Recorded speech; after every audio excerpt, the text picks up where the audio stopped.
उर्मिति भवप्रपंच कथा के अंदर हमारा सदागम, उनका जो 10 प्रतिक्रिया संसारी जीवों की है, जिसके प्रति उनका एक दुर्लक्ष्य है, उसकी बातें प्रज्ञा विशाला के द्वारा हो रही है। बहुत ही सुंदर एक कथा आती है बीच में। कोई भी इंसान ना, हर एक इंसान अपनी अलग अलग विशेषताओं को लेकर के जन्मा हुआ है। ऐसा कोई भी इंसान नहीं होगा जो किसी और के एकदम डुप्लीकेट कार्बन कॉपी होगा। अगर कोई ट्विंस भी होते हैं तो भी ट्विंस के अंदर अलग अलग विशेषताएं देखने को मिलती है। कुदरत ऐसा कोई ढांचा नहीं बना देगी, बस कॉपी पेस्ट कर दिया। हर एक इंसान के अंदर, मनुष्य के अंदर अलग अलग विविधता होती है। ऐसे ही एक महापुरुष की कहानी, जिसके अंदर कुदरत ने भर भर के रूप भरा हुआ था।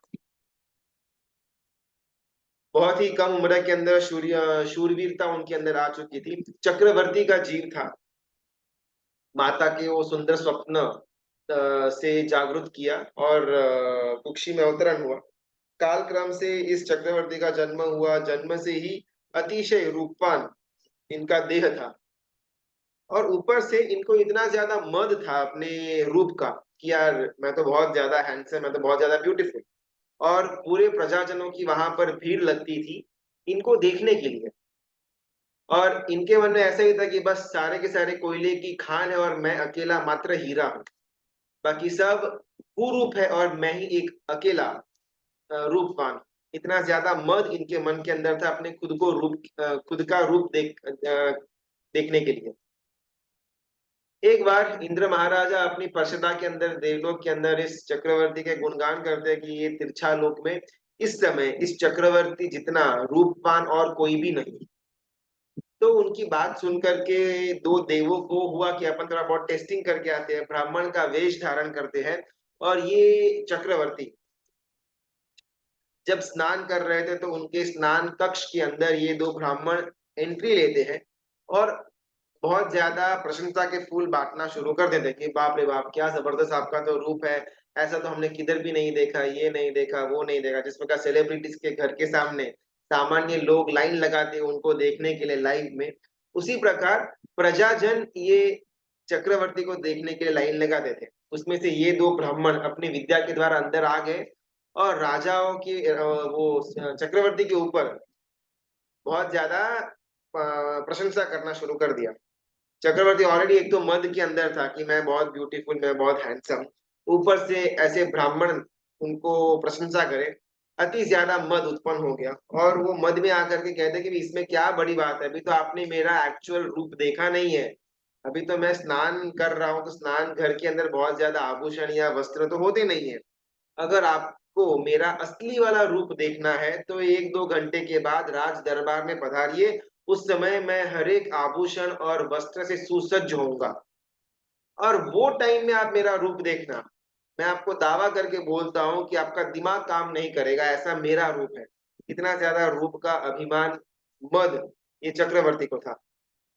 और क्यों ना हो, हम सबको भी ऐसा कुछ कोई ना कोई मद लेकर के अपन घूम तो रहे। या तो बुद्धि का मद हो, या संपत्ति का मद हो, या नाम का मद हो, या परिवार की प्रशंसा का मद हो, या धंधे का मद हो।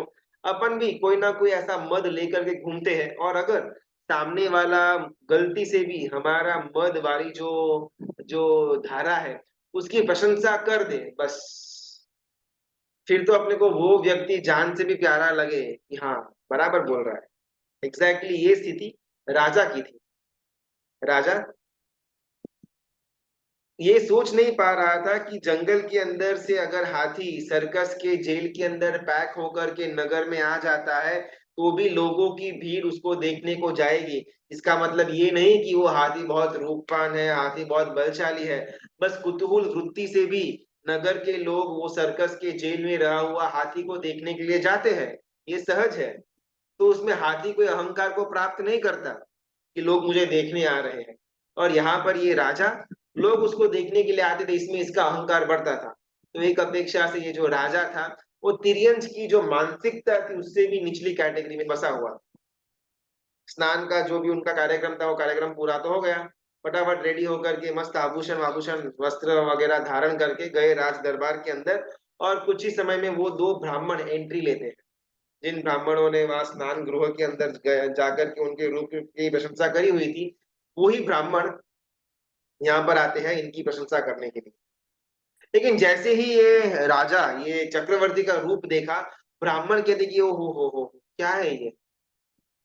राजा तो मन में उसको लग रहा था कि अभी ये लोग प्रशंसा के फूल बांटेंगे, वो तो मेरा स्नान वाला वेश था, अभी तो मैं पूरा का पूरा चक्रवर्ती के वेश में यहाँ पर बैठा हुआ हूँ, अभी तो वो प्रशंसा के फूल ही बांटने चाहिए। और यहाँ पर ब्राह्मण के मुंह एकदम उतर जाते हैं कि बाप रे बाप, ये क्या देख लिया हम। और जैसे उनका मुंह पड़ा, गिर गया, ये चक्रवर्ती ने बोला कुछ प्रॉब्लम है, क्या हुआ। तो ब्राह्मण कहते हैं कि ये क्या हो गया आपको। राजा बोलता है, अरे मैं अच्छा खासा तो हूँ, आपने मुझे 2-4 घंटे पहले देखा हुआ था, उससे तो काफी अच्छा मैं लग रहा हूँ अभी। नहीं, नहीं नहीं, बिल्कुल भी नहीं। बोला क्या क्या क्या प्रॉब्लम क्या हुआ। और ब्राह्मण कहते कि राजन, आपके शरीर के अंदर 16 रोग उत्पन्न हो चुके हैं। जब हमने आपको सुबह देखा हुआ था, तब आपके शरीर के अंदर एक भी रोग नहीं थे, और अभी आपके शरीर के अंदर हम 16 प्रकार के रोग देख पा रहे हैं। और ये चक्रवर्ती, क्या बात कर, मुझे तो कुछ भी फील नहीं हो रहा, अच्छा खासा मैं हट्टा कट्टा हूँ, जैसा 4-6 घंटे पहले था वैसे अभी मेरी हेल्थ है, कोई फर्क नहीं आया हुआ। राजन, ये आपकी समझने में मिस्टेक हो रही है, बिकॉज रोग अंदर उत्पन्न हो चुके हैं, वो रोगों की पीड़ा शुरू नहीं हुई। एक बार रोगों की पीड़ा शुरू होगी, फिर आप ये डायलॉग नहीं कहेंगे। राजा को समझ में नहीं आ रहा है कि इतना जल्दी रोग उत्पन्न कैसे हो गए यार। और वो ब्राह्मण कहते हैं कि नदी ना, हर टाइम उसके अंदर का पानी नया होता है। 2 मिनट पहले देखा हुआ पानी किधर ना किधर पहुंच गया हुआ रहता है, और हमारे सामने कोई अलग नया ही पानी आकर के खड़ा रहता है। दिया हमको लगता है कि उसकी एक ही ज्योत है, लेकिन हर एक क्षण उसकी ज्योत बदलती रहती है। उसी प्रकार ये जो शरीर है, उसके अंदर के अलग अलग रोग अवस्था हर एक क्षण बदलती रहती है। तो राजन, ये चक्रवर्ती पूछते हैं ब्राह्मण से, लेकिन आपको ये सब कैसे मालूम। तो ब्राह्मण कहते हैं कि हमारे पास ना ऐसी दृष्टि है कि हम लोगों का ऑरा सर्कल देख पाए। और सुबह को जब हमने आपको देखा हुआ था, तब आपकी जो आभा क्रांति थी, जो ऑरा सर्कल था, वो एकदम ब्राइट था, एकदम तेजस्वी था, निरोगीपना का लक्षण देने वाला था। और अभी जब हम आपका ये आभा मंडल देख रहे हैं, बहुत ही डिम हो चुका है, और उसके अंदर बहुत ज्यादा गहरे रंग उत्पन्न हो चुके हैं, जो रोगी पने की अवस्था को दर्शाता है। लेकिन ये तो आप तो बोल देते हो, लेकिन मैं मानू कहाँ से। तो अगर आपको विश्वास नहीं होता ना, पे काम करो, आप एक बर्तन के अंदर अपना थूक डालो, थूको, और उस थूक को आपके वैद राजों के पास उसका टेस्टिंग करो, और फिर आप मेरे को बोलना।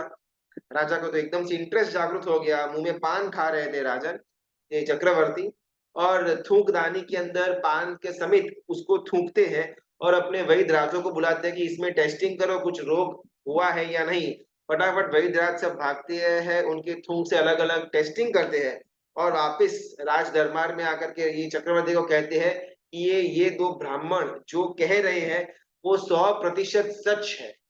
आपके थूक के अंदर 16 अलग अलग रोगों की जंतु हमको देखने को मिले। राजा टेंशन में आ गया। बुद्धि का अभिमान करे तो बुद्धि चली जाती है, मूर्ख बनना पड़ता है। पैसे का अभिमान करे तो पैसे निकल जाते हैं, भिखारी पड़े की अवस्था आ जाती है। ताकत बल का अभिमान करे तो बल गया समझो, कंगाल बनना पड़ता है। और कुल के मद का अगर हमने अभिमान किया, तो कुल गया हमको भुंड का भव करना पड़े। जिस जिस चीज का अपन अभिमान करते हैं, वो चीज कर्म सत्ता हमारे हाथ से छीन ही लेती है।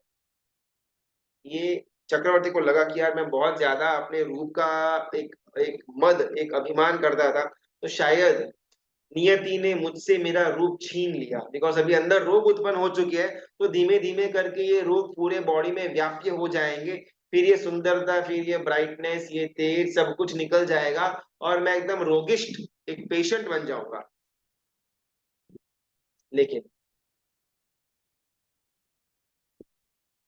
उसको मालूम था, चक्रवर्ती को, कि चाहे कर्म सत्ता या कर्म परिणाम राजा जो कुछ भी करे वो करे, लेकिन मेरे पास उसका एक बहुत ही सुंदर उसका एंटीडोट पड़ा हुआ है। मेरे पास धर्म सत्ता का बल है। चाहे कर्म सत्ता कर्म परिणाम राजा मेरे सामने कुछ भी कर ले, मेरे पास मेरा धर्म पड़ा हुआ है। अगर मैं इस समय धर्म के शरण में चला जाऊंगा तो कर्म सत्ता मेरा बाल भी बांका नहीं कर पाएगी। धर्म सत्ता वो तत्व जो दरिद्रता के बीच में भी हमको दिल की श्रीमंताई दे। बाहरी दरिद्रता देने की ताकत कर्म सत्ता की, हृदय के अंदर श्रीमंताई देने की सत्ता धर्म सत्ता की। ये उसको बहुत ही बचपन से अपने माता के द्वारा संस्कारों के अंदर मिला हुआ था। कंप्लीटली धर्म के अंदर चले जाते हैं ये चक्रवर्ती। इसके लिए मुझे कर्म सत्ता के अंदर रहना, जो कर्म सत्ता जो कर्म परिणाम राजा मुझे हर एक क्षण अलग अलग नाटक करवाता है। पहले बच्चा बनाया, फिर किशोरावस्था बनाई, फिर मुझे युवान के अंदर लेकर के आया, फिर अलग अलग अलग युद्ध कराए, 6 खंड का अधिपति मुझे बनाया, फिर इतना सुंदर रूप दिया, इतनी सारी 64,000 रानियों का वास मुझे दिया। सब कुछ अच्छा जा रहा था और एकदम से कोई दो लोग आते हैं और मुझे रोग है करके मेरा पूरा का पूरा सत्यानाश कर देते हैं, मेरी शांति का, सुख का, आनंद का। ऐसी कर्म सत्ता के नीचे कठपुतली बन करके नाटक करना, इससे तो अच्छा है कि मैं धर्म सत्ता के शरण में चला जाऊं। एटलीस्ट वो मुझसे नाटक तो नहीं करवाएगी। मेरा मूल स्वरूप जो है, आत्मा का जो स्वरूप है, उससे मुझे अवगात करवाने का प्रयत्न धर्म सत्ता करेगी। लेकिन कर्म सत्ता कर्म परिणाम राजा तो सिर्फ और सिर्फ अपने इशारों पर नचवाने का काम करवाएगा मुझसे। मुझे नहीं रहना अभी। कर्म सत्ता के चंगुल में मुझे नहीं रहना। कोई अपने को डिसमिस करे, उससे बेटर ऑप्शन है कि अपन रिजाइन कर दे। एटलीस्ट स्वमान तो हमारा बना रहेगा। सामने वाला जो बॉस है वो हमको धुतकार करके धिक्कार करके अपने को नौकरी से बाहर निकाल दे। इससे अच्छा है 2 4 6 8 दिन पहले अपन ही रेजिग्नेशन डाल दे। मेरे को ही काम नहीं करना आपकी उधर, आप क्या मुझे निकालोगे। इसी प्रकार ये चक्रवर्ती क्या कर सकता, अभी तो उसने बस रोग अंदर उत्पन्न करवाए हुए हैं। एक एक करके रोग की पीड़ा बाहर आएगी, सहन करना मेरे बस की बात नहीं। इसे तो अच्छा है कि मैं धर्म सत्ता की शरण में चला जाता हूँ और अपने पास रहा हुआ 6 खंड का राज्य, 9 निधान, 14 रत्न, ये सब कुछ त्याग करके ये चक्रवर्ती दीक्षा पथ में आगे निकल जाते हैं। जिस जिस इंसान ने मालूम नहीं असंख्य युद्ध करके, शायद असंख्य जीवों का कच्चर घाण करने के बाद चक्रवर्ती का पद प्राप्त किया हुआ था, वो चक्रवर्ती का पद प्राप्ति किया हुआ जीव क्षण भर के अंदर अपने शरीर के अंदर के रोगों को देख करके वैराग्य जन्मा लेता है और कंप्लीट संसार का त्याग कर देता है। उसके पास 6 खंड का राज्य था, 9 निधान थे, 14 रत्न थे, और उसको क्षण भर में वो त्याग कर पाया। अपने पास क्या है जो अपन पकड़ करके बैठे, संसार के मार्ग से निकल करके गए वैराग्य के मार्ग के ऊपर। लेकिन इनके जो परिवार वाले थे, इनके जो 64,000 अंतपुर की स्त्रियां थी, इनके जो भाई बहन वगैरह होंगे, वो सारे के सारे इतने ज्यादा राग के अंदर थे चक्रवर्ती के साथ कि उनको अलाउ नहीं करते थे दीक्षा लेने के लिए। लेकिन किसी का भी रिश्ता न देखते हुए चक्रवर्ती तो निकल गए अपने स्थापने पात के ऊपर, गुरु भगवान के पास जाकर के दीक्षा अंगीकार कर ली। लेकिन 6 महीने तक ये पूरा का पूरा परिवार, ये चक्रवर्ती अभी जो मुनि भगवंत बन चुके हैं, उनके साथ साथ घूमता रहा कि बस अभी ये वापिस आएंगे, अपन इनको लेकर के वापिस राजमहल जाएंगे, अभी वापिस आएंगे, अभी वापिस आएंगे। एक दिन, 1 महीना, 2 महीना, 6 महीने निकल गए और फाइनली संसारी लोगों ने हार मानी कि बस अभी तो बहुत हो गया, he is not going to come back. अपन अपना अभी संसार आगे चलाते हैं, इनका भी रास्ता अलग हो गया है हमसे। और ये चक्रवर्ती दिन प्रतिदिन धर्म सत्ता की शरण में और ज्यादा समर्पित होते जाते हैं। तपश्चर्या हो या काउत्सर्ग हो, शुभ ध्यान हो या गुरु भगवंत की व्यावच हो, हर एक क्षेत्र के अंदर उत्तीर्ण एकदम फुल मार्क्स के साथ आगे बढ़ते हैं। बहुत ही कम समय के अंदर बहुत सुंदर लब्धियां को ये प्राप्त कर देते हैं और अति दुष्कर तपश्चर्या के ऊपर तपश्चर्या करना स्टार्ट कर देते हैं। अभी ऐसा करते करते करते करते 700 वर्ष निकल जाते हैं ये चक्रवर्ती। और एक दिन दो वैद्य उनको मिलते हैं और वही ये गुरु भगवान को देख करके कहते हैं कि आपके बॉडी के अंदर बहुत ज्यादा अलग अलग रोग है, अगर आप हमको अनुमति दो तो हमारी इच्छा है कि आपके अंदर रहे हुए रोगों का हम निदान करें। हम बहुत प्रख्यात वैद्यराज है, ये चक्रवर्ती जो मुनि भगवान है वो कहते हैं कि मुझे रोग तो है, लेकिन ना मुझे 8 बड़े रोग है और 158 158 छोटे छोटे रोग है। अगर आपके पास उसकी दवाई है तो बोलो। वैद्यराज बोलते कि हाँ, हम ना एक बार आप लेट जाओ, आपका निदान कर देते हैं, फिर जितने भी रोग उभर करके बाहर आएंगे हर एक रोग का अपन सॉल्यूशन लेकर के आ जाएंगे, कोई चिंता नहीं। मुनि भगवान कहते हैं कि मैं बाहरी रोग की बात नहीं कर रहा, लेकिन भीतर में पड़े हुए 8 कर्म और उसके अलग अलग सब डिविजन्स 158 भेद जो आते हैं उसकी बात करता हूँ। अगर आपके पास ताकत है तो उन भव रोगों को दूर करके दिखाओ, बाकी बॉडी का रोग कोई बड़ी बात नहीं है। आपको मालूम नहीं कि मेरे पास लब्धि है, अगर मैं चाहूं तो अभी का अभी हर एक रोग को मैं अपने शरीर से नेस्तनाबूद कर सकता हूँ। देखना चाहते हो? हाँ हाँ, दिखाइए।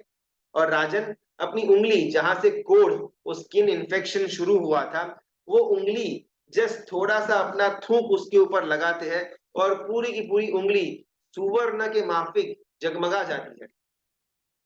ये देख करके दोनों ये जो वैद्यराज आए हुए थे वो एकदम आश्चर्य, क्यों आपके पास इतना इजी निदान पड़ा हुआ है लेकिन फिर भी आप उसका उपयोग नहीं कर रहे हो। आपका बॉडी देखने से ही लगता है कितना रोगिष्ट है। अगर इतना आसान है आपके लिए रोगों से दूर होना और फिर भी आप रोगों के बारे में चिंता भी नहीं करते, उसके बारे में विचार मात्र नहीं करते, सचमुच धन्य है आपकी वैराग्य धारा को। हम एक्चुअली देव है। इंद्र महाराजा ने कुछ ही समय पहले देवलोक के अंदर आपकी प्रशंसा करी हुई थी कि अभी भरतक क्षेत्र के अंदर ये जो चक्रवर्ती मुनि भगवंत बने हुए हैं, इनकी समर्पण धारा, इनकी त्याग की धारा, इनकी वैराग्य की धारा अजोड़ है। और वही वैराग्य की धारा का टेस्टिंग करने के लिए हम लोग यहाँ पर आए हुए हैं। और हम वही देव है जो 700 साल पहले जब आप चक्रवर्ती के पद पर विराजमान थे तब आपके अंदर रोगों को ढूंढने वाले, ढूंढकर बाहर निकालने वाले जो 2 ब्राह्मण आए थे, वो 2 ब्राह्मण भी हम ही थे। माफ करना अगर आपको हमने हर्ट किया हुआ हो तो, बिकॉज आपकी वैराग्य की धारा अति अति उज्जवल है और हम आपको नतमस्तक वंदन करते हैं। ये मुनि भगवान के मन में तो ये सब चीजों का कोई ख्याल था ही नहीं, बस उनको तो एक ही टारगेट था कि मुझे अंतर में जो 8 रोग और उसके पेटा भेद 158 रोग जो अंदर पड़े हुए हैं, आत्मा के साथ पड़े हुए हैं, उसको निर्मूलन करना है। और उसके लिए धर्म साधना आराधना में आगे बढ़ते बढ़ते बढ़ते काल क्रम से उनका मृत्यु काल धर्म हो जाता है और तीसरे देवलोक में जन्म लेते हैं। और ये चक्रवर्ती का नाम और तीसरे देवलोक का नाम same to same, Sanat Kumar. Sanat Kumar Chakravarti जो ये पूरी की पूरी घटना के अपने मेन पात्र, मेन हीरो, और अपना काल धर्म हो जाने के बाद सनत कुमार नाम के तीसरे देवलोक के अंदर जन्म लेते हैं। अभी अपना इससे बहुत सुंदर एक मॉरल बाहर निकालना है जो हमको ये उम्मीदी भवप्रपंच कथा के अंदर इम्प्लाई करना है। सदागम जिसके साथ वार्तालाप हो रहा था प्रज्ञा विशाला का, और वो वार्तालाप के अंदर जो बातें प्रज्ञा विशाला ने जानी, वो बातों को प्रज्ञा विशाला अपनी दोस्त अगृहित संकेता के साथ शेयरिंग कर रही है। और उसके अंदर मालूम पड़ा कि कर्म परिणाम राजा और काल परिणति देवी के घर में जो भव्य पुरुष नाम के संतान की प्राप्ति हुई है, वो भव्य पुरुष किशोरावस्था के बाद धर्म के अंदर स्थिर होगा, धर्म के अंदर आगे बढ़ेगा और इन माता और पिता की चंगुल से दूर होकर के मोक्ष नगरी में जाने वाला। और एकदम हर्षित आनंदित हो उठते हैं। और उनके आनंद का जब रीजन प्रज्ञाशाला पूछती है तब कहते हैं कि ये पुत्र का जन्म हुआ इसके लिए मैं आनंदित हूँ, लेकिन पूरी की पूरी नगरी के अंदर बाकी के हर एक प्रजाजन तो कर्म परिणाम राजा और रानी के ही पुत्र पुत्रियां है, तो फिर उनके ऊपर खुश क्यों नहीं। तब सदागम कहते हैं कि बाकी जितने भी पुत्र या पुत्रियां हैं राजा और रानी की, उनके अंदर 10 प्रकार के प्रतिक्रिया वो करते हैं जिससे मैं खुश नहीं। सदागम इज इक्वल टू जिन आगम या शुद्ध ज्ञान, प्रज्ञा विशाला इज इक्वल टू धर्म गुरु, अगृहित संकेता इज इक्वल टू मैं आप हम सब, कर्म परिणाम राजा इज इक्वल टू कर्म सत्ता, काल परिणति देवी इज इक्वल टू काल, भव्य जीव इज इक्वल टू सेम भव में मोक्ष में जाने वाला जीव। इतने पात्रों के इर्द गिर्द हमारा ये दूसरा प्रस्ताव चल रहा है। अब इसमें सदागम ने यानी कि जिन आगम ने प्रज्ञा विशाला को 5 बातें अब तक कही कि ये 5 प्रतिक्रिया बाकी पुत्रे और पुत्रियों के द्वारा करने में आती है, जिसके कारण मैं दुखी हो जाता हूँ। सबसे पहली प्रतिक्रिया जो अपन सब करते होंगे वो है निंदा। जिन आगम की निंदा, जिन वचनों की निंदा, शुद्ध ज्ञान की निंदा कि ये सब तो किसने देखा हुआ है, कोई तो कोई भी बंडल मार के निकल जाएगा, अपने थोड़ी पागल है कि अपन मानते फिरेंगे। निंदा। दूसरा, उपहास कि ये तो भाई हंसने की बात है, आजकल के जमाने में ऐसा कुछ होता नहीं है। तीसरा, उपेक्षा, अपने को न तो उसमें निंदा करनी है न हंसी आ रही है, लेकिन अपना वो क्षेत्र है ही नहीं, जिसको पढ़ना है वो पढ़े, अपने को तो बैठ करके टाइम पास में मजा आता है। उपेक्षा। जिन जिन योगों की हम इस भव के अंदर उपेक्षा करते हैं, बहुत क्लियरली समझ लेना कि बहुत लंबे भवांतर तक हमको वो योगों की प्राप्ति नहीं होने वाली। जिन शासन को प्राप्त कर लिया, उपेक्षा के अंदर डाल दिया, तो बहुत लंबे अनंत भवों तक वापस ये हमको नहीं मिलेगा।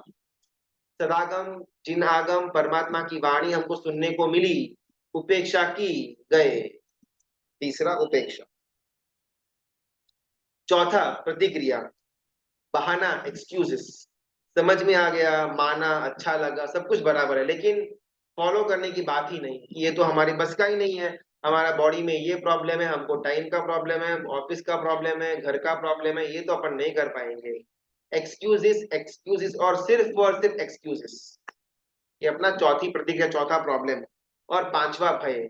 अगर मैं ये कर लूंगा तो मेरे साथ ये हो जाएगा, तो गुरु भगवान को तो बोलते हैं कि भाई उपवास से उपवास या एकासना बैसना करना चाहिए, लेकिन तपस्या करते एकदम से पित्त हो उठता है, वॉमिट आ जाती है, बहुत डर लगता है, फिर पूरा का पूरा दिन बेकार जाता है। इससे अच्छा करना ही नहीं। दीक्षा लेने के बाद नंगे पैर घूमना पड़ेगा, लोच वगैरह करवाना पड़ेगा, बहुत डर लगता है कि भाई ये सब तो अपन नहीं कर पाएंगे। डर, भय, ये 5 प्रतिक्रिया तक हमने देखा। शुद्ध ज्ञान, ये सदागम, वो दावा करते हैं कि अगर कोई भी संसारी जीव मेरे शरण में यानी कि सदागम के शरण में आ जाता है, तो उसका आत्म कल्याण होकर के रहेगा, निश्चित रूप से होकर के रहेगा। लेकिन हम सबको एक बेसिक प्रॉब्लम इसमें आती है, श्रद्धा की। और श्रद्धा सिर्फ संसार के अंदर अपन पाप करते, गलत काम करते, वो नहीं करना चाहिए, उतने तक सीमित नहीं रहती, लेकिन श्रद्धा हमको धर्म करने के बाद भी नहीं आती। फॉर एग्जाम्पल,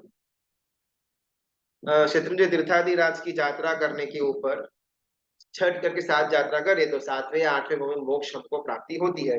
हमारी इस बात के अंदर श्रद्धा कितनी है? उपधान करने के बाद, मोक्ष माला पहनने के बाद हमारे बहुत ही कम भवों के अंदर मोक्ष की प्राप्ति हमको हो जाती है। हमारे अंदर इसकी श्रद्धा कितनी? एक नौकासी का पचखान करने से 100 वर्षों का नरक का आयुष्य हमारा टूटता है, इसके अंदर हमको श्रद्धा कितनी? एक सामायिक करने से 925 पल्योपम देवलोक का आयुष्य का बंध हमको होता है, इस बात के अंदर हमको श्रद्धा कितनी? ये तो होगा अभी, किसने देखा हुआ है क्या? मैं, आप, कोई देखने गया है क्या? कोई किसी ने चेक किया हुआ है क्या? किसी ने बोला वाया वाया वाया वाया हम तक पहुंचा है? कितने ही बीच में नंबर्स वगैरह चेंज हो गए हुए होंगे, अभी सब बातों को कौन मानता है? श्रद्धा। हमारा बहुत ही वीक जिस चीज में हम सब होंगे वो है श्रद्धा। कभी भी हमारे मन के अंदर ना प्रॉपर श्रद्धा उत्पन्न हो ही नहीं पाती। हमको हर एक चीज के लिए प्रूफ चाहिए। अबे हम एकदम मॉडर्न आदमी है, अपने को साइंस के अंदर भरोसा है, साइंस अपनी हर एक बात को प्रूव करता है, तो अगर धर्म के अंदर अपने को कोई बात का प्रूफ नहीं मिलता, अपनी को श्रद्धा नहीं बैठती। पूर्व जन्म होगा या भी आगे वाला हमारा आने वाला जन्म होने वाला है, किसने देखा है? क्या आपने देखा है? नहीं। तो उसके लिए इतनी चिंता क्यों? अभी जो मिला है 50 100 80 साल, मजा करो ना। ये बाद की बात है, बाद के भव में क्या होगा, ये होगा वो होगा, किसी ने देखा तो है नहीं, तो उसके लिए फालतू की चिंता क्यों करना? श्रद्धा की कमी। कभी ये मैं करूंगा मुझे पाप का बंद होगा, किसने देखा हुआ? क्या आपने देखा है? अगर मैं रात को खाना खाता हूँ, छोटे छोटे जीव अंदर गिरते हैं, किसने देखा है? मैंने तो नहीं देखा। ये सब जो तर्क करना, जो कुतर्क करना, वितर्क करना, जिसका कोई लॉजिक नहीं है, इस प्रकार से दलीलों को रखना, ये श्रद्धा की काम ही सूचवाता है। और बहुत आयरॉनिकली बात ये हो जाती है कि जो इंसान बहुत ज्यादा प्रूफ के अंदर, तर्कों के अंदर बिलीव करता है, वही इंसान सबसे ज्यादा अपने संसारी जीवन के अंदर श्रद्धा को पकड़ करके बैठता है। कैसे? प्रवचन, परमात्मा की वचनों की वाणी का हमने श्रवण किया गुरु भगवान के मुख से, ये पूरा करके हम घर गए, हमारी पत्नी ने हमारे लिए खाना बना करके रखा हुआ था, क्या हम उसमें टेस्टिंग करते हैं कि खाने के अंदर जहर तो नहीं ना? पत्नी ने जहर डाला हुआ भी हो सकता है। कितने सारे न्यूज के अंदर केस आते हैं कि पत्नी ने पति को मार दिया अपने बॉयफ्रेंड के लिए, अफेयर के लिए, डाउरी के प्रॉब्लम के कारण। तो ऐसा कुछ अगर मेरी पत्नी मेरे साथ कर सकती है, चांसेस तो है, लेकिन कभी भी अपन टेस्टिंग नहीं करते कि ये दाल के अंदर कुछ जहर तो नहीं है ना। ट्रेन के अंदर बैठती है, पटरी जो है आगे जाकर के अपने डेस्टिनेशन तक पहुंचाएगी, टेस्टिंग नहीं करते, मालूम है कि जाएगी भाई, बीच में क्रिस क्रॉस तो होता रहेगा, लेकिन अंतिम अपने गंतव्य स्थान तक ये ट्रेन हमको पहुंचा करके रहेगी। आजकल तो कितने ज्यादा ट्रेन के एक्सीडेंट्स होते रहते हैं, लेकिन हमको भरोसा है। कभी भी अपन ट्रेन में बैठने से पहले ड्राइवर को जाकर के उसका लाइसेंस नहीं पूछते कि भाई आर यू क्वालिफाइड, तू लेकर के जाएगा मुझे वहां तक, रास्ता मालूम है? नहीं पूछते। Same thing goes for airplane. Flight में बैठने के बाद भी अपन कभी कैप्टन से पूछते नहीं है कि भाई आपको एक्सपीरियंस तो है ना, कि आप पहली बार चला रहे हो? श्रद्धा। वहां पर कहीं पर भी अपने को तर्क नहीं नजर में आता। और प्रॉब्लम वो है कि उन सारी जगह का ट्रैक रिकॉर्ड बहुत हल्का है। फ्लाइट्स में भी कितने ज्यादा एक्सीडेंट्स होते हैं, कितने लोगों की जान हानि हुई है। बाय रोड में भी एक्सीडेंट्स अपरंपार होते हैं, ट्रेन भी बहुत ज्यादा डीरेलमेंट होती है, लोगों की जान जाती है। लेकिन इन सारी जगहों पर अपने को कोई भी प्रॉब्लम नहीं आता, श्रद्धा एकदम से उत्पन्न हो जाती है। और जिस जगह का कंप्लीट 100% ट्रैक रिकॉर्ड है, उस बातों के ऊपर अपने को शंका कि किसने देखा हुआ है। मैंने तो नहीं देखा। आपने देखा है तो आप फॉलो करो, मैं तो फॉलो नहीं करने वाला, बिकॉज मुझे प्रूफ नहीं मिला। तर्क, कुतर्क और वितर्क, श्रद्धा की कमी नहीं। गुरु भगवत आगे चढ़ करके एक और बात बहुत सुंदर करते हैं इस रुक्मिणी प्रपंच कथा के अंदर, कि मान लो कि हमारी पत्नी ने हमारे खाने के अंदर जहर नहीं डाला, मान लो कि हमारा पुत्र कोणी की तरह या फिर औरंगजेब की तरह हमको अंतिम समय के अंदर दुख नहीं देगा, लेकिन वो पत्नी के ऊपर, वो पुत्र के ऊपर रखा हुआ राग हमको दुर्गति के अंदर लेकर के जाएगा, तो वो खाना जहर से कम नहीं, वो पुत्र के ऊपर पड़ा हुआ राग वो भी जहर से कम नहीं। और फिर भी अपने को कोई वहां पर प्रॉब्लम नहीं होता, अपन एकदम श्रद्धा रख करके संसार में जीते हैं। धंधे के अंदर कितने लोगों का हवा टाइट हो गया, पैसा फंस गया, डूब गया, सुसाइड करना पड़ा, लेकिन फिर भी अपन मजे से धंधा करेंगे। हमने खुद ने 25-50 ठोकरें खाई हुई होगी, फिर भी 26वीं बार, 51वीं बार भी अपन बिजनेस के अंदर पैर रखेंगे। श्रद्धा है कि भाई मेहनत करूंगा तो पैसा मिलेगा। तो ये सेम श्रद्धा हमको ये परमात्मा की वाणी के ऊपर, शुद्ध ज्ञान के ऊपर क्यों उत्पन्न नहीं होती? शुद्ध ज्ञान में बोला हुआ है कि परमात्मा की पूजा करने से इतने शुभ कर्मों, इतने अशुभ कर्मों का प्रतिक्रमण हो जाता है, अशुभ कर्म मुझसे दूर हो जाते, निर्जरा हो जाती है, अपने को मान्यता नहीं। अगर मान्यता होती तो अपन कभी भी वो योग को छोड़ते नहीं। कल अगर अपने को जाना है बाहर गांव 2 दिनों के लिए, सबसे पहले जो चीज हमारे रूटीन से बाहर जाएगी वो है परमात्मा की पूजा। 2-4 दिनों के लिए घूमने के लिए जाना है तो सबसे पहले जो चीज हमारे रूटीन से बाहर जाएगी वो होगा धर्म, बिकॉज सबसे लीस्ट अमाउंट ऑफ श्रद्धा हमारे मन के अंदर धर्म को लेकर के है। हमारा ये छठा जो प्रतिक्रिया, जो सदागम कहते हैं कि ये प्रॉब्लमेटिक है सारे जीवों के अंदर, ये होने के कारण मुझे खुशी नहीं होती ज्यादा। छठा नाम का, छठा नंबर का प्रतिक्रिया, धूर्त परिकल्पना, यानी कि विश्वास न बैठना, चोर की भांति सामने वाले को समझ लेने की, हम शुद्ध ज्ञान को चोर की नजर से देखते हैं कि ये तो हम्बक बोलता है, किसने देखा हुआ है, तो ऐसे बंडलबाजी करते रहते हैं। धूर्त परिकल्पना। 7वें नंबर के अंदर प्रतिक्रिया का नाम आता है कि मूल से बात को समझना ही नहीं। प्रवचन में बैठे हुए पुस्तक को खोल करके हम पढ़ रहे हैं या स्वाध्याय कर रहे हैं, लेकिन कुछ उतरता ही नहीं।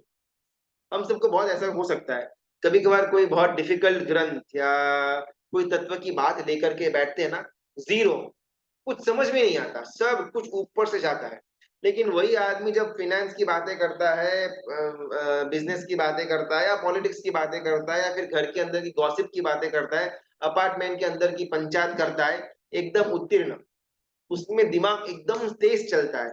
लेकिन जब वही दिमाग यहाँ सदागम के अंदर, जिन्हें वचनों के अंदर, स्वाध्याय के अंदर, पुस्तक के अंदर यूज करना होता है, उस समय हम एकदम डम्ब हो जाते हैं, कुछ मालूम ही नहीं पड़ता, एकदम उल्लू की भांति हमारा सब कुछ दिमाग के ऊपर से जाता है, बिकॉज कभी भी हमारा फोकस वो चीज के अंदर रहता नहीं। सातवीं प्रतिक्रिया जिसके कारण से सदागम को खुशी होती नहीं है, वो है मूल बात से कुछ समझना ही नहीं। आठवीं प्रतिक्रिया, अरुचि। सुना, अच्छा लगा, पढ़ा, अच्छा लगा, समझ में भी आया, लेकिन पसंद नहीं आया। स्वाध्याय तो करने जैसा है, लेकिन क्या है, अभी कोई करा है तो अच्छा है, बाकी अपने को खुद को 1 घंटा पुस्तक खोल करके बैठने को बोलो, बाप रे बाप, पॉसिबल ही नहीं है, सीधा सो जाएंगे या फोन के ऊपर ब्राउजिंग शुरू हो जाएगा। पसंद है, सुनना पसंद है, चिंतन, हाँ वो सब पसंद है, लेकिन अगर खुद को पढ़ने की बात आती है, स्ट्रिक्टली नो। कोई कराता है तो ठीक है, बिकॉज हमको रुचि है ही नहीं, हमको इंटरेस्ट नहीं है।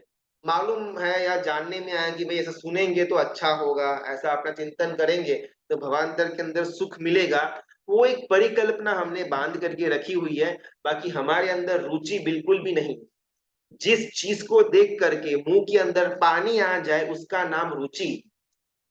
अगर अपन स्टॉक मार्केट में ट्रेडिंग करते हैं, हमको इनसाइडर ट्रिप टिप मिली कि 2 दिनों के अंदर वो स्टॉक डबल हो जाने वाला है, हमारे पास जितना भी पैसा होगा सारा का सारा उसमें लगा देंगे, शायद उधारी में लेकर के भी लगा देंगे, बिकॉज न्यूज पक्का है, अंदर से आया हुआ है।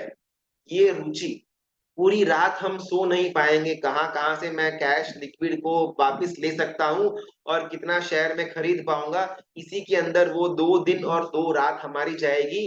इसका नाम है रुचि। एक दिन स्वाध्याय नहीं होता है, ठीक है, कोई बात नहीं, वैसे भी रोज तो करते हैं ना, एक दिन नहीं हुआ तो क्या उखड़, क्या अपना बिगड़ने वाला है, चलेगा। रुचि की कमी है, समझते हैं, पसंद भी आता है, ऐसा कर सकते हैं, ऐसा हमको मालूम भी है, लेकिन वो करने के अंदर हमारे पैर उठते ही नहीं, हमारे हाथ उठते ही नहीं। उत्तराध्ययन सूत्र कहता है कि अनादिकाल के सफर के अंदर स्थावर से हम त्रस्त बने, त्रस्त से हम विकलेंद्रिय के अंदर आए, विकलेंद्रिय से हम पंचेंद्रिय बने, पंचेंद्रिय से हमने आगे संज्ञीपना प्राप्त किया, संज्ञीपना के बाद हमको मनुष्य जन्म मिला, आर्य देश मिला, आर्य कुल मिला, उच्च परमात्मा का शासन मिला, जिन वाणी सुनने का अवसर मिला, जिन वाणी का श्रवण करने का दुर्लभ चांस हमको मिला, जिन वाणी श्रवण करके समझ में आए, इतनी बुद्धि भी हमको मिली। आखिरी वाला, श्रद्धा गए, रुचि गए, ये 1 2 चीज शिखर तक तो पहुंच गए, बस आखिरी जो 2 3 स्टेप है उसमें अपन मात खा जाते हैं, जिसके कारण इतना मुश्किल से अलग अलग अलग अलग भव करके जो हम यहाँ तक पहुंचे हैं, एक ही भव के अंदर सीधा का सीधा नीचे, स्टार्ट फ्रॉम तलेट।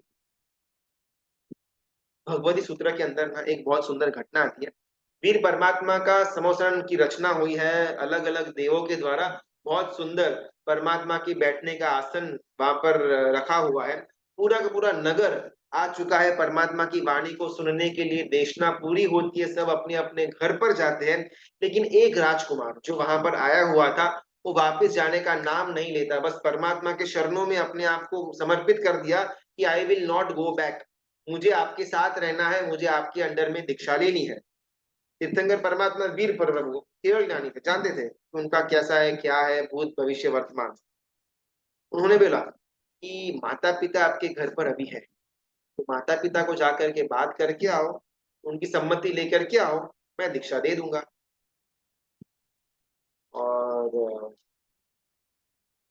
ये राजकुमार दौड़े दौड़े अपने घर पर जाते हैं और घर पे जाकर के माता को बोलते हैं कि मुझे दीक्षा की अनुमति दो, मैंने तीर्थंकर परमात्मा वीर प्रभु की देशना सुनी हुई है, और वो देशना सुनने के बाद अभी मैं संसार के अंदर रहने की मेरी कोई ताकत नहीं है। सुन करके माता बेभान, अनकॉन्शियस, कभी कल्पना भी नहीं करी हुई थी कि मेरा एक का एक पुत्र राजकुमार जो आगे जाकर के राजा बनने वाला है वो अचानक से दीक्षा की मांगनी करेगा। माता कुछ मिनटों के लिए अनकॉन्शियस हो गई, पानी वगैरह छिड़काव किया, माता वापस भान के अंदर लाई और माता और ये पुत्र का संवाद और लंबा आगे चलता है जहां पर पुत्र एक एक बात माता को समझाता है। जो बात उसने परमात्मा के समोसरण के अंदर देशना के अंदर सुनी हुई थी वो बातों को एकदम प्रॉपरली माता के सामने वन बाय वन प्रत्यक्ष रूप में एक सब प्रकट करता है और माता से अनुमति लेकर के वो राजकुमार वापस तीर्थंकर परमात्मा वीर प्रभु के पास जाते हैं और दीक्षा लेते हैं। ये वही वाक्य थे परमात्मा वीर प्रभु के जो राजकुमार ने सुने हुए थे जो हम तक पहुंचे हुए हैं। वो ही वाक्यों को सुन करके राजकुमार के मन में तीव्र वैराग्य भाव आ गया और हमको धर्म पसंद भी नहीं आया। अगर अपने आप से पूछे ना तो बहुत कम हम में से शायद होंगे जिनको धर्म पसंद आता है, रुचि आती है, इसके धर्म करते हैं। बहुत ज्यादा हम या तो फल के आशय में फल हमको वो चाहिए इसके लिए ये करते हैं या फिर हमने जो खराब काम करके जो खराब फल की प्राप्ति करी हुई है वो खराब फल हमको भुगतना न पड़े उसके डर में आकर के अपन धर्म करते हैं। लेकिन कभी भी हमको धर्म पसंद नहीं। मालूम है कि ये चीज करने से हमको इतना देवलोक का आयुष्य का बंद होगा तो कर लेते हैं। प्रॉब्लम क्या है, सामयिक में बोर मारता है लेकिन सामयिक करने से 925 पलिबम देव का आयुष्य का बंद होता है तो सामयिक करेंगे। हमको प्रेम सामयिक नाम के धर्म से नहीं, हमको प्रेम उसके द्वारा 925 पलियोपम देवलोक का जो आयुष्य का बंद होने वाला है उससे है। धर्म आपने मैंने हम सब ने बहुत किया हुआ होगा लेकिन क्या प्रामाणिकता से अपने लिए कह पाएंगे हम खुद कि मुझे धर्म पसंद है।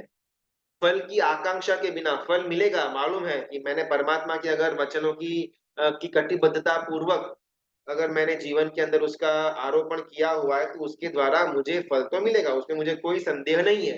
लेकिन वो सब बाद में, अभी उनके मार्ग पर चलने के में जो मजा आता है वो सर्वश्रेष्ठ है। हम मोर क्यों न भये, विमल गिरिवर हम मोर क्यों न भये। एक आचार्य भगवंत पालीताना उतरते समय उनके मन के अंदर ये भाव आते हैं कि परमात्मा तूने मुझे मोर क्यों नहीं बनाया।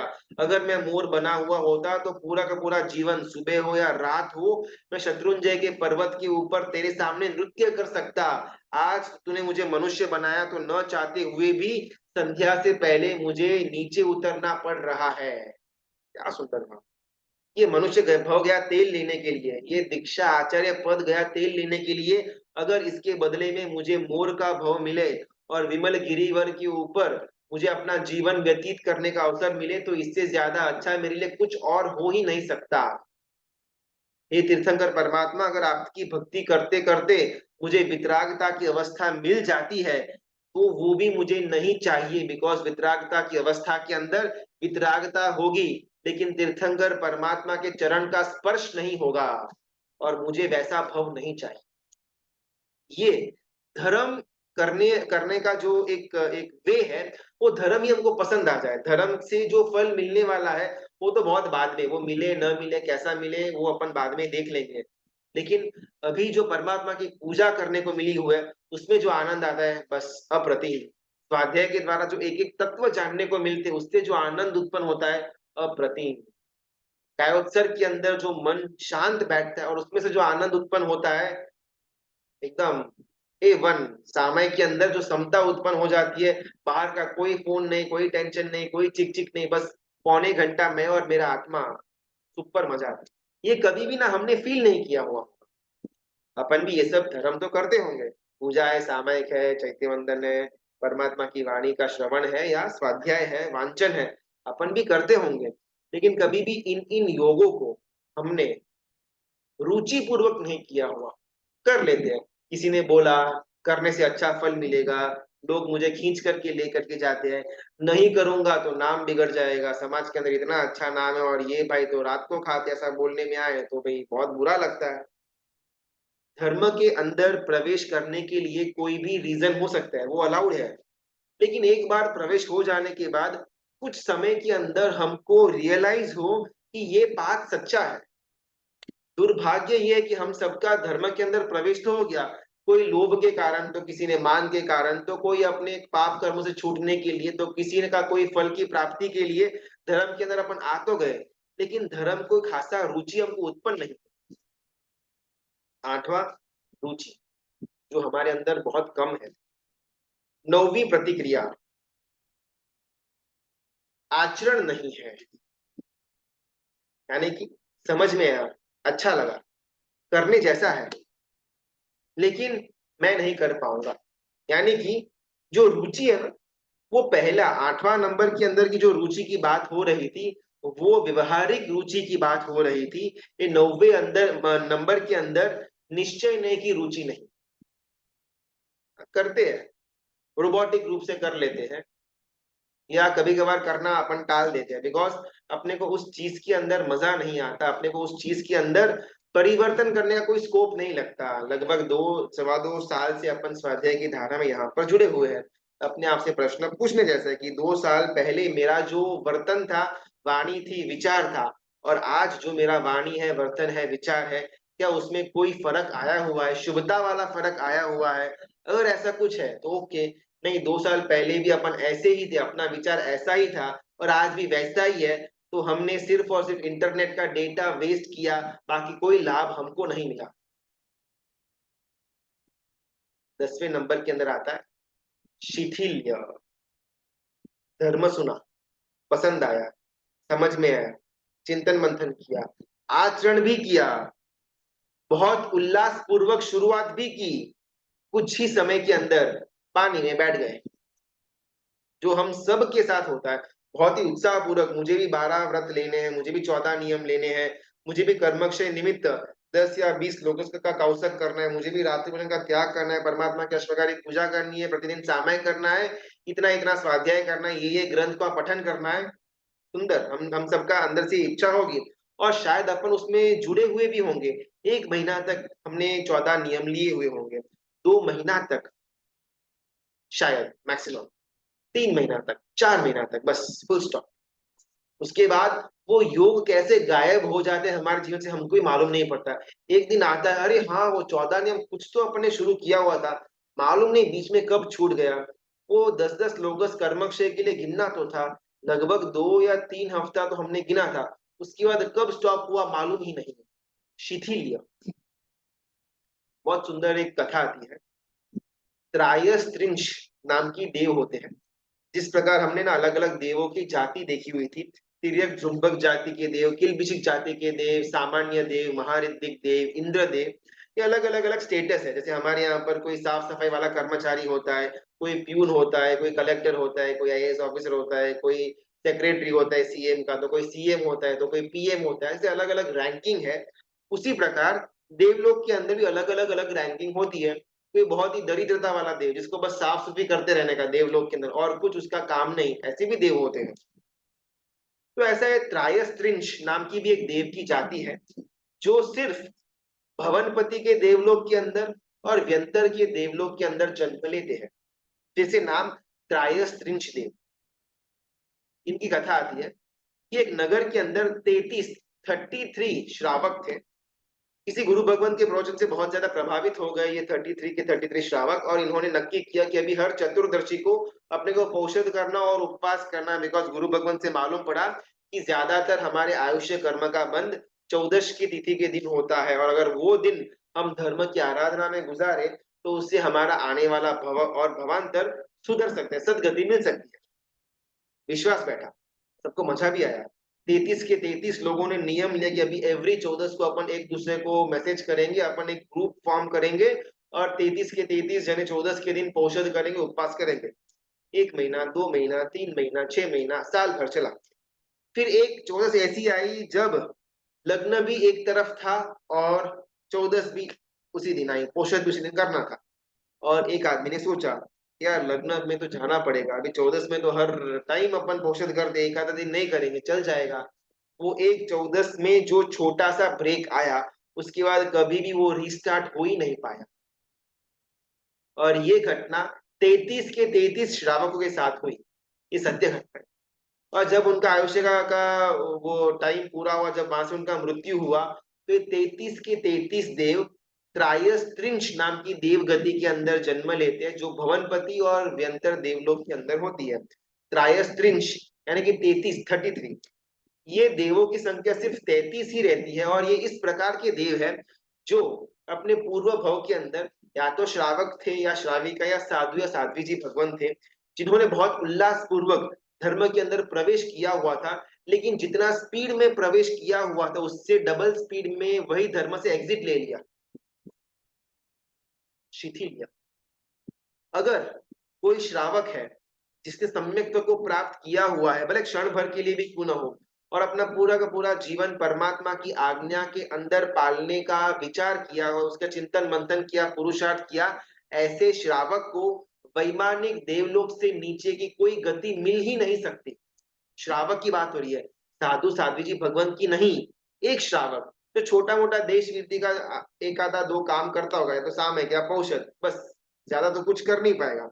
लेकिन मन के अंदर झंखना है कि परमात्मा के वचनों को पालूं, किस किस प्रकार से मेरे जीवन के अंदर परमात्मा के वचनों की पालनी को मैं इंक्लूड कर सकता हूँ, ये सारे के सारे विकल्पों को सोचना, चिंतन मंथन करना। भले कितना कर पाए वो अलग बात है, लेकिन जितना भी कर पाए वो एकदम उल्लास पूर्वक जीवन के अंतिम क्षण तक लेकर के जाना, ये संकित धारी श्रावक, उसको वैमानिक देवलोक से नीचे वाली गति मिल ही नहीं सकती। सेम टू सेम अगर कोई साधु या साध्वी जी भगवान थे, अगर वो भी शिथिलता के अंदर आ जाते हैं, परमात्मा के वचनों के ऊपर, पाद के ऊपर, मार्ग के ऊपर उल्लास कम हो जाता है, तो वही साधु साधु जी भगवंत की भी त्रायस्त्रिंशत नाम की देव गति में उनका भी मरण करके जन्म हो सकता है। और अगर पूरा का पूरा जीवन परमात्मा की आज्ञा को शिरोधार्य करके निकला हुआ है, तो वैमानिक देवलोक से नीचे का कोई ऑप्शन बनता नहीं।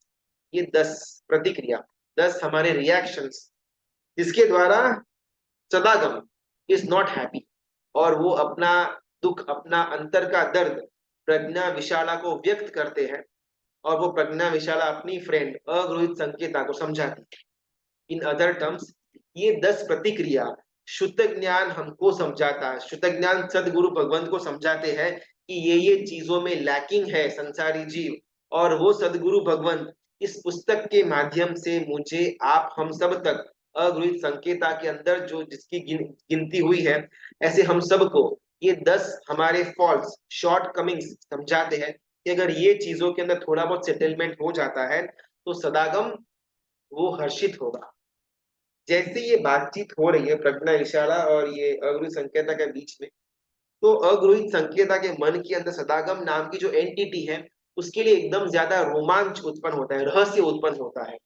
और ये अग्रुहित संकेता पूछती है इनसे, प्रज्ञा विशाला से, कि सदागम के बारे में कुछ बोलो ना, वो कैसे है, वो उनका स्वभाव किस प्रकार का है, उनके पास कैसी कैसी शक्तियां है, ताकत कितनी है।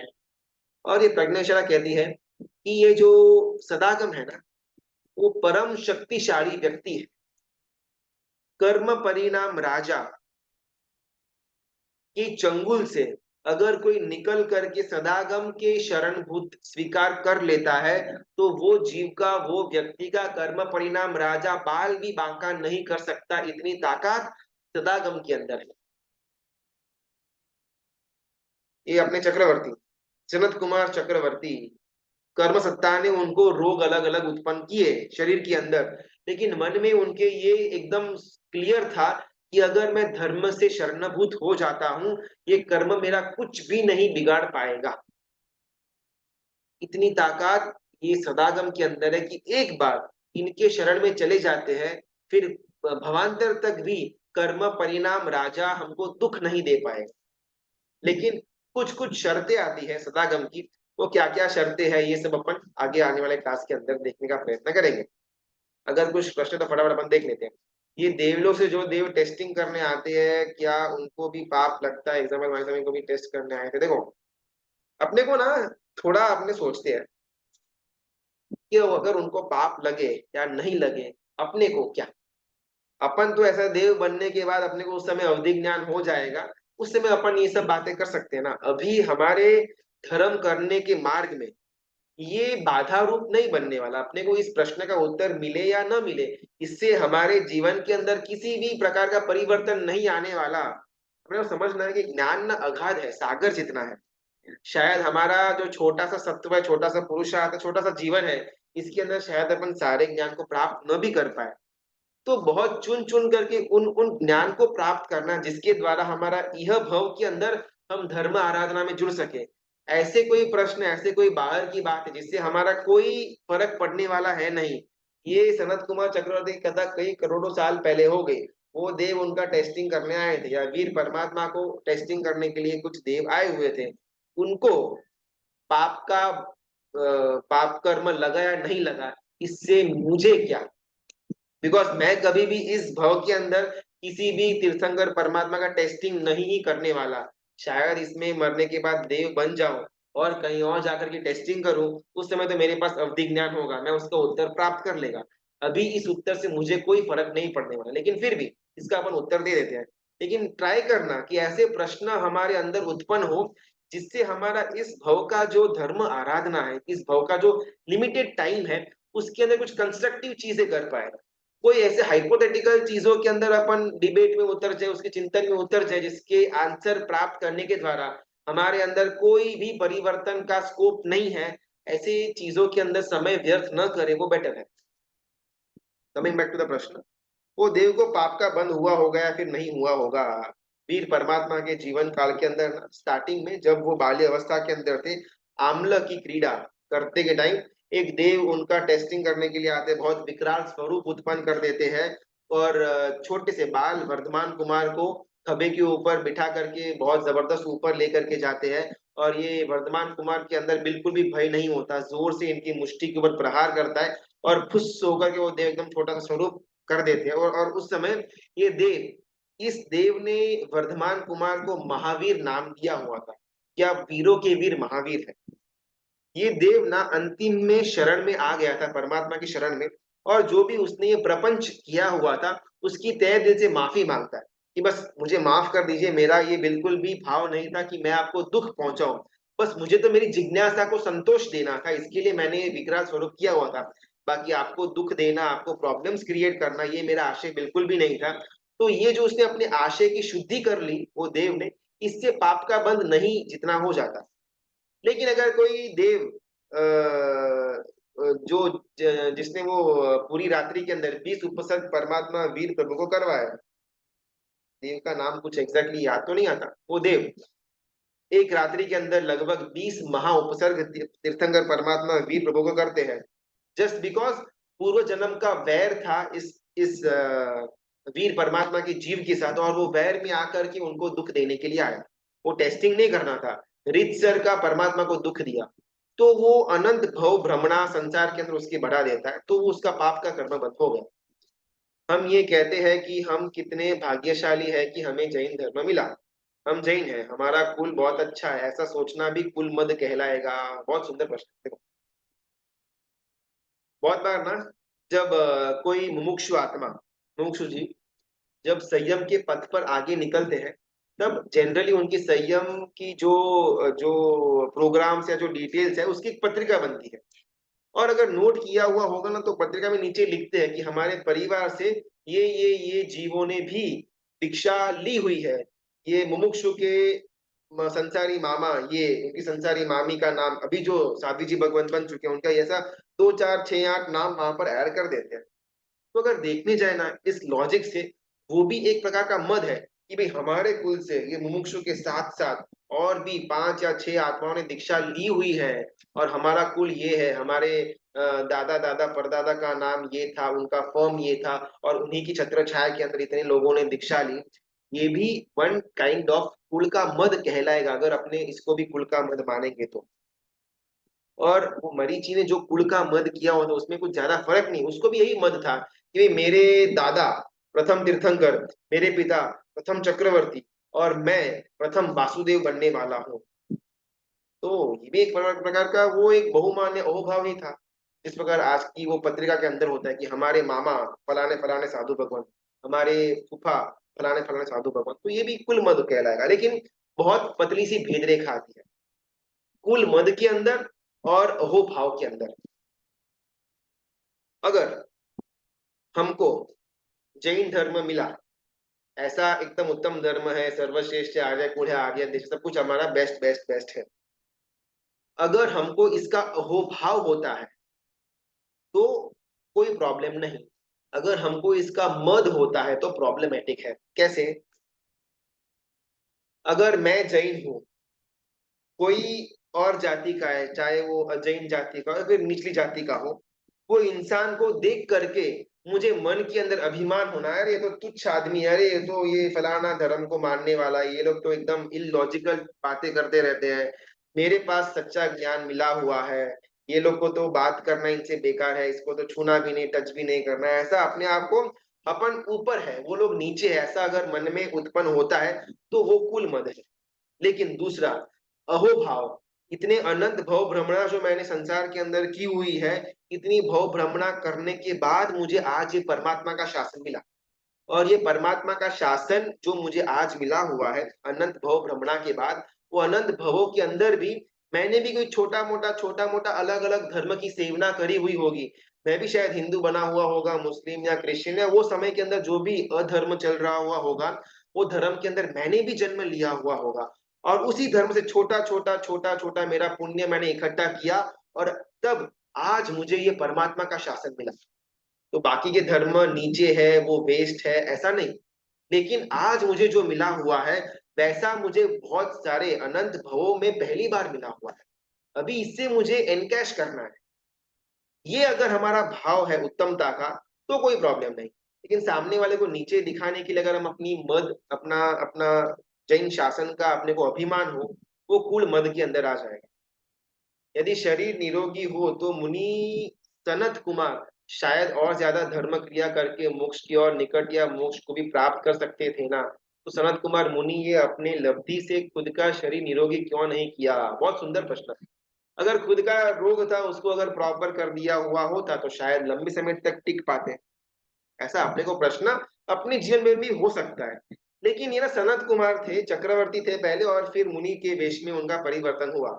उनके मन के अंदर कर्म सत्ता एकदम ठसोठस बैठी हुई थी, मैं मेरा आयुष्य का एक भी क्षण बढ़ा नहीं पाऊंगा, रोग को मैं ठीक कर दूंगा, लेकिन अगर मेरा आयुष्य 80 साल का है तो 80 साल के ऊपर एक दिन भी मैं मेरा आयुष्य बढ़ा नहीं पाऊंगा। ये उनके अंदर एकदम क्लियर था। अपने को ऐसा लगता है कि अपन ये क्या बोलते हैं वो इंजेक्शन या वैक्सीन ले लेंगे तो आयुष्य लंबा चलेगा, प्रिवेंटिव अगर अपन मेजर्स ले लेते हैं तो मेरा आयुष्य लंबा चलेगा, लेकिन आयुष्य अपना जितना बांध करके आए हुए हैं उतना ही हमको मिलने वाला है। दूसरा, अगर उनका रोग ठीक हो जाता सनत कुमार का, तो शायद शायद वो धर्म आराधना अच्छी कर पाते, एक बार के लिए आयुष्य को तो चेंज नहीं कर पाते, लेकिन अगर रोग उनके बॉडी से निकल जाते तो धर्म आराधना अच्छी होती। Debatable point. एक तो उनका वेदनीय कर्म का उदय था, इसके कारण रोग आए।